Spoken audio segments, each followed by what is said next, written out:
In the past, Americans bought things once and owned them forever. A CD player. A software license.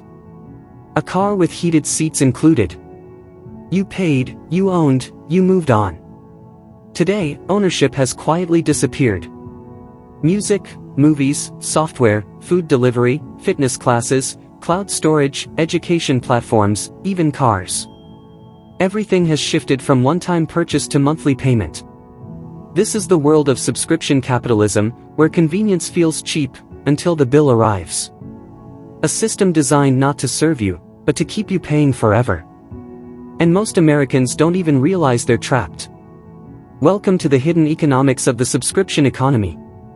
For the next 20 minutes, we're exposing how companies rewired spending habits, redesigned the entire economy, and turned temporary convenience into permanent dependency. This is the subscription trap. The hidden cost.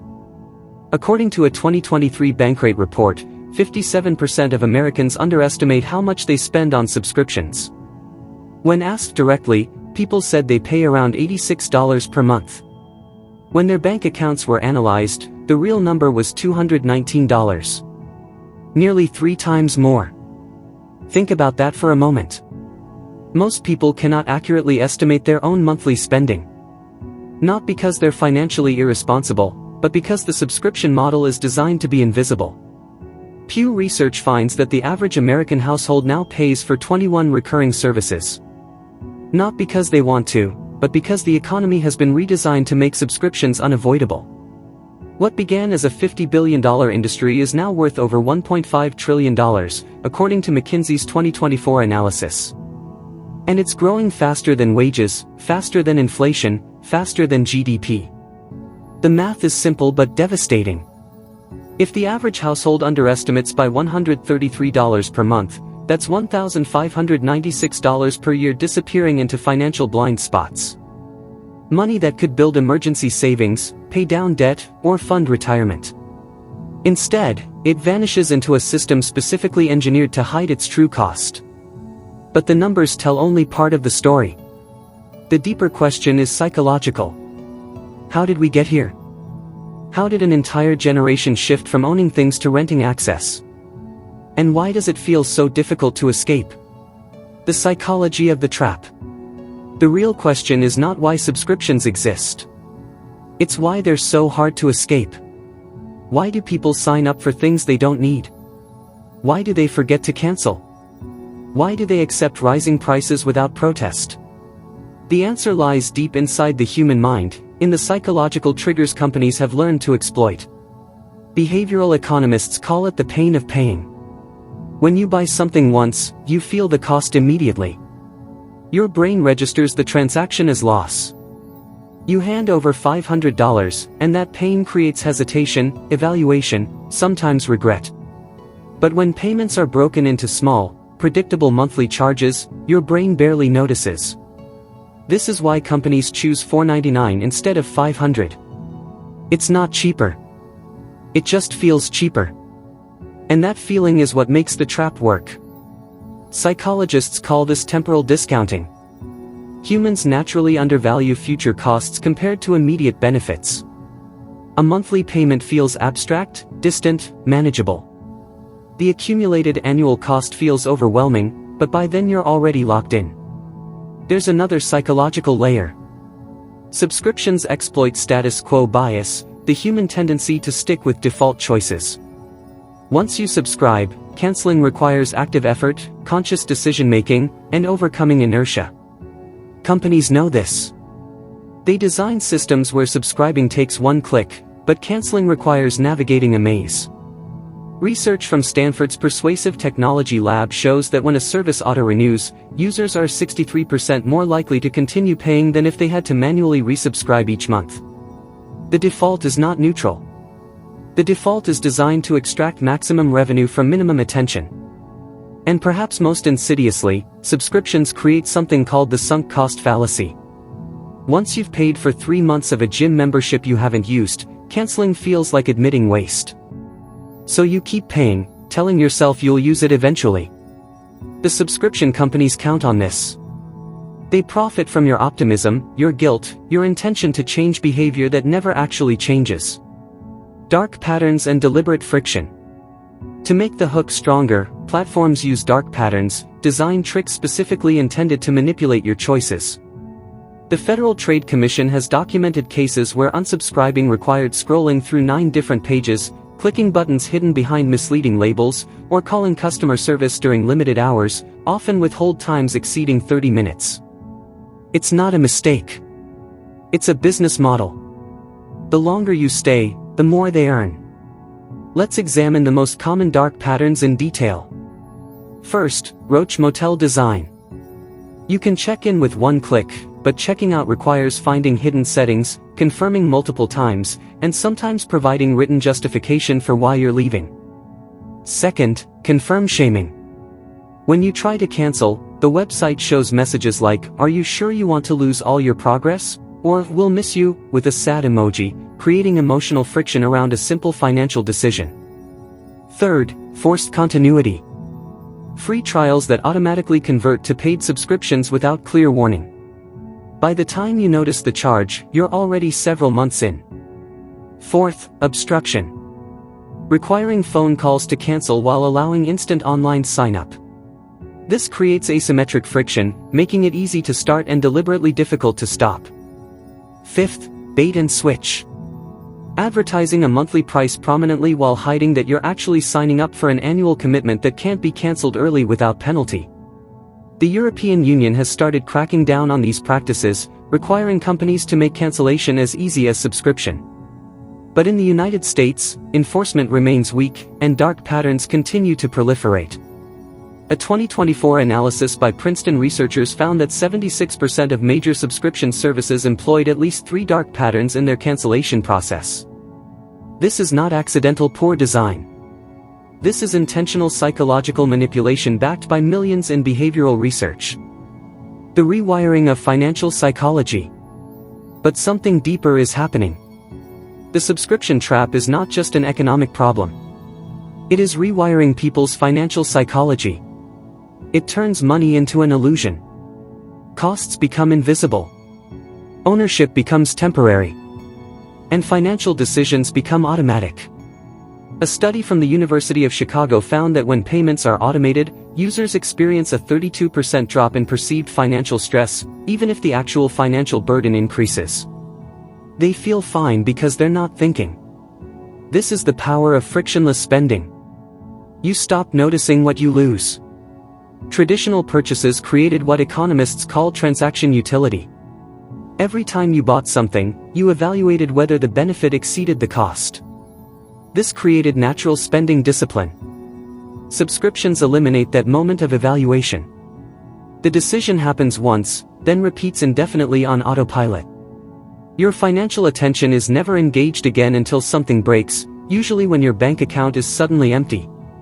Neuroscience research shows that automatic payments bypass the brain's loss aversion circuitry entirely.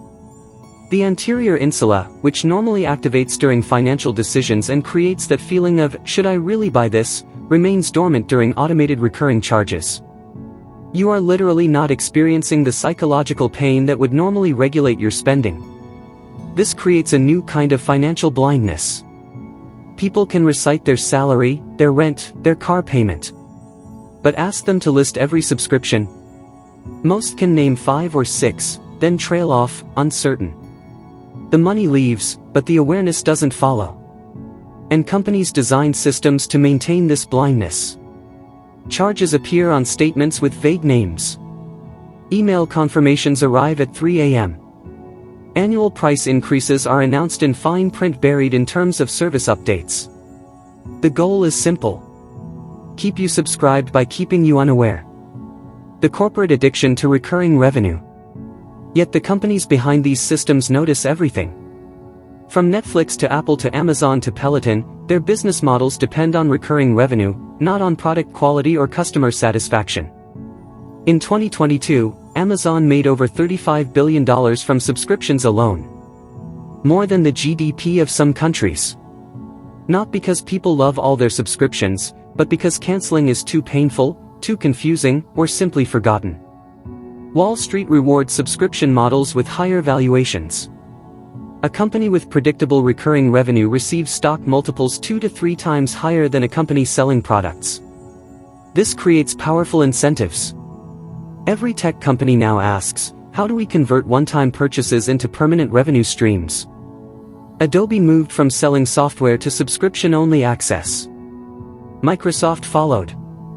Even car companies are experimenting with subscription features, charging monthly fees for heated seats, enhanced performance, or advanced safety systems. BMW attempted to charge a monthly fee for heated seats already installed in the car. The backlash was severe, but the attempt reveals the direction corporate strategy is heading. Why sell you something once when they can charge you forever? A survey from C+R Research found that 42% of Americans continue paying for subscriptions they haven't used in over 6 months. Why? Because the system counts on one thing. You won't remember. The average person checks their subscription list only once a year. By then, hundreds, sometimes thousands of dollars have disappeared. And for tech companies, that forgetting is the real profit engine. They call it passive retention. You're not actively choosing to stay. You're just not actively choosing to leave. The difference is billions of dollars in annual revenue. The expansion into essential services. But the subscription economy is evolving into something even more dangerous. What started as entertainment has spread into essential services. Health insurance portals, rent payment apps, smartphone financing, cloud storage for personal documents, AI tools required for work, groceries delivered through memberships, even cars with monthly fees built into financing. Ford, BMW, and General Motors have all announced feature subscriptions. Not because it benefits consumers, but because it transforms one-time purchases into endless revenue streams. Tesla charges for full self-driving as a monthly subscription. Toyota experimented with charging for remote start via subscription. Mercedes offers subscription-based acceleration improvements. These aren't luxury features. These are capabilities already built into the car you purchased. But now, to use them, you must pay monthly forever. The modern economy is shifting from buying to renting, not by choice but by design. And this shift has profound implications. When everything is rented, nothing is truly yours. When everything requires ongoing payment, financial security becomes impossible. You can't save money for a future where your costs decrease, because your costs never decrease. They only increase. The rental economy creates permanent financial precarity by design. You can never pay off your subscriptions. You can never own your software. You can never finish paying for features already installed in products you bought. This represents a fundamental restructuring of the relationship between consumers and corporations. Previously, companies competed by offering better products at better prices. Now they compete by creating the most inescapable payment systems. The goal is not customer satisfaction. The goal is customer captivity. The income subscription gap. And when the entire economy runs on subscriptions, a silent crisis emerges. The income subscription gap. The Federal Reserve reports that wages have grown only 19% since 2000. Subscription costs have grown over 300%. This means the average American's paycheck can no longer keep up. Not because people are irresponsible, but because the system is structurally tilted against them. Let's put real numbers to this. In 2000, median household income was approximately $42,000. In 2024, it's $50,000. An increase of $8,000, or 19%. Meanwhile, the subscription economy barely existed in 2000. Today, the average household spends $2,600 annually on subscriptions, based on the real spending data, not the underestimated self-reports. That's 5% of gross income, 7% of after-tax income, disappearing into recurring charges before any other expenses are covered. For households living paycheck to paycheck, which the Federal Reserve reports is 63% of Americans, this represents an impossible mathematical problem. Fixed costs keep rising. Subscriptions auto-increase. Wages stagnate. Something has to give. And what gives is savings, emergency funds, retirement contributions, debt repayment. The financial foundation that previous generations could build has become inaccessible. The trap is not personal. It is systemic. And the most troubling part? The people designing these systems know exactly what they're doing.